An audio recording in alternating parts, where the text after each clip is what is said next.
In the face of rising concern about the political and social climate in India, it's more important than ever for young people to understand both the challenges and the opportunities before them.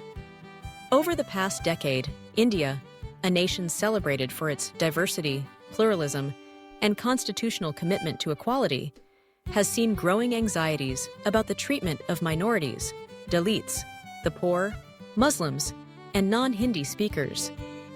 These concerns are not isolated or new. They have been raised by activists, scholars, and journalists at home and abroad, and they touch the very heart of what it means to be a democracy.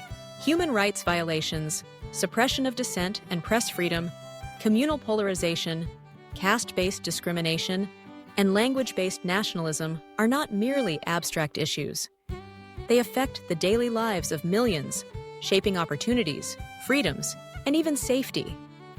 Yet, history shows that meaningful change often begins when ordinary citizens, especially the young, choose to engage, speak up, and act. The path to justice and pluralism is never easy, but it is essential. Young people have always played a pivotal role in the evolution of societies. Across the world and throughout history, it is youth who have breathed life into movements for justice by organizing, mobilizing, and refusing to accept the status quo. In today's India, with its complex web of challenges and opportunities, there are peaceful, constructive, and effective ways to make a difference. Grassroots organizing lies at the foundation of every movement. It begins with forming or supporting local collectives, focused on issues such as education, caste discrimination, religious harmony, or linguistic rights. Imagine a group of friends, classmates, or colleagues coming together to discuss issues in their neighborhood. The lack of access to quality education for Dalit children, the marginalization of Muslim communities, or the erasure of local languages. These conversations form the seedbed of action. By building networks of solidarity, local collectives can identify problems, brainstorm solutions, and coordinate community projects, from literacy programs to interfaith dialogues and language preservation workshops. But organizing is only the first step. In an age when voices can be amplified by technology, public awareness campaigns are vital. Social media, podcasts, blogs, and public forums are powerful tools to share stories that might otherwise be silenced. A single post about a discriminatory incident can spark national debate. A podcast series can shed light on the lived experiences of marginalized communities. A grassroots hashtag can become a rallying cry for justice.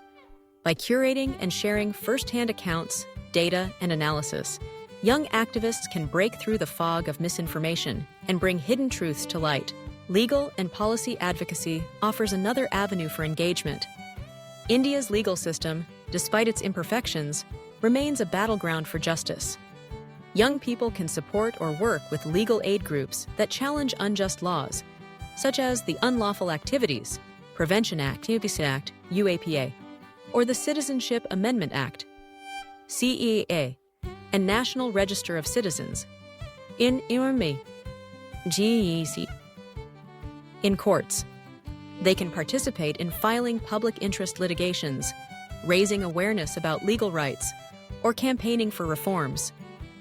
The law, when wielded by the people, becomes a shield against tyranny. Independent journalism is more crucial now than ever before. In an era when large segments of the media are under corporate or government control, the role of independent journalists, many of whom are young, is to seek the truth and hold power accountable.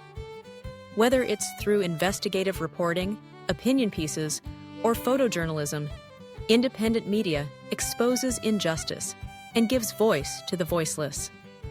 Supporting or becoming part of such outlets is an act of resistance and hope. Democracy, at its core, is about choices, especially at the ballot box. Supporting electoral alternatives means more than just voting. It involves engaging in voter registration drives to ensure every eligible citizen can participate, fact-checking claims to fight misinformation, and campaigning for candidates who are committed to pluralism and social justice. By doing so, young people can help shape the political landscape and ensure that those in power remain accountable to the people. Art, literature, and protest have always been powerful forms of resistance. Through poetry, film, street plays, music, and painting, the young can challenge injustice, preserve cultural identities, and inspire others. Art has the unique ability to touch hearts and minds, to communicate complex ideas simply, and to bring communities together in solidarity. From protest songs that echo in the streets to murals that capture the spirit of resistance, creative expression is both a weapon and a shield. Yet, activism in today's India is not without risks. Authoritarian tendencies often lead to increased surveillance of activists, the use of sedition and anti-terror laws to criminalize dissent, internet shutdowns to stifle communication, and media manipulation to obscure the truth. These are real dangers, and any movement for justice must be well-informed, legally aware, and secure in its communications. Digital safety, legal literacy, and mental health support are not luxuries, they are necessities.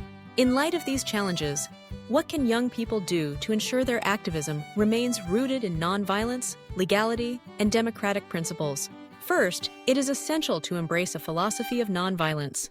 The greatest movements in India's history, led by figures like Mahatma Gandhi and Dr. B.R. Ambedkar, were built on the conviction that nonviolence is not just a tactic, but a way of life.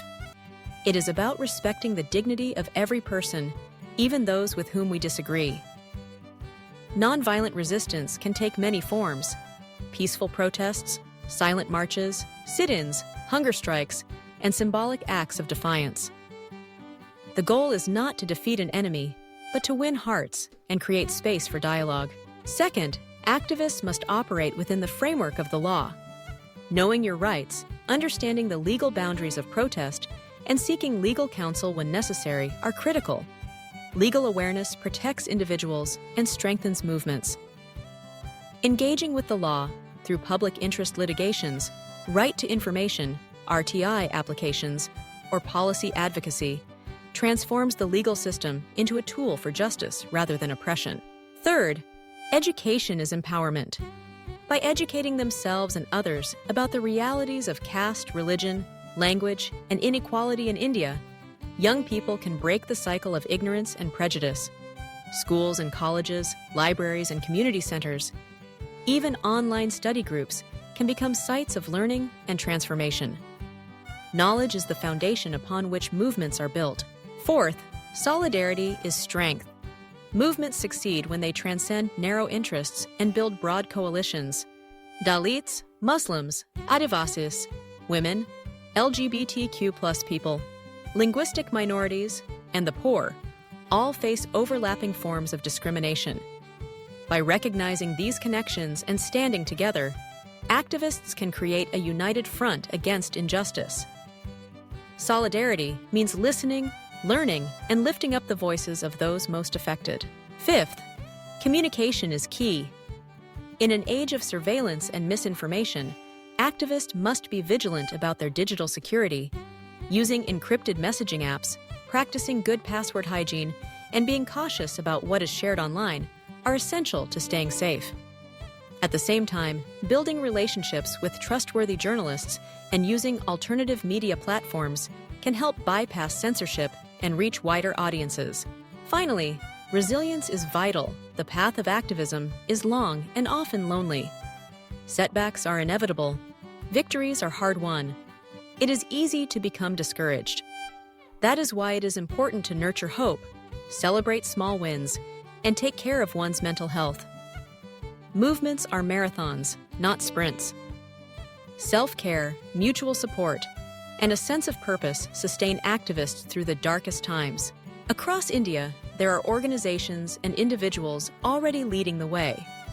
From student groups advocating for campus diversity, to legal aid societies fighting for prisoners' rights, to independent journalists exposing corruption, to artists creating spaces for marginalized voices, there is no shortage of inspiration.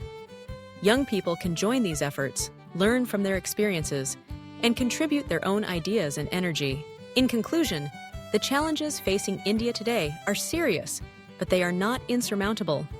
History teaches us that change is always possible when people come together in the spirit of justice, compassion, and courage. Young activists are the torchbearers of this struggle.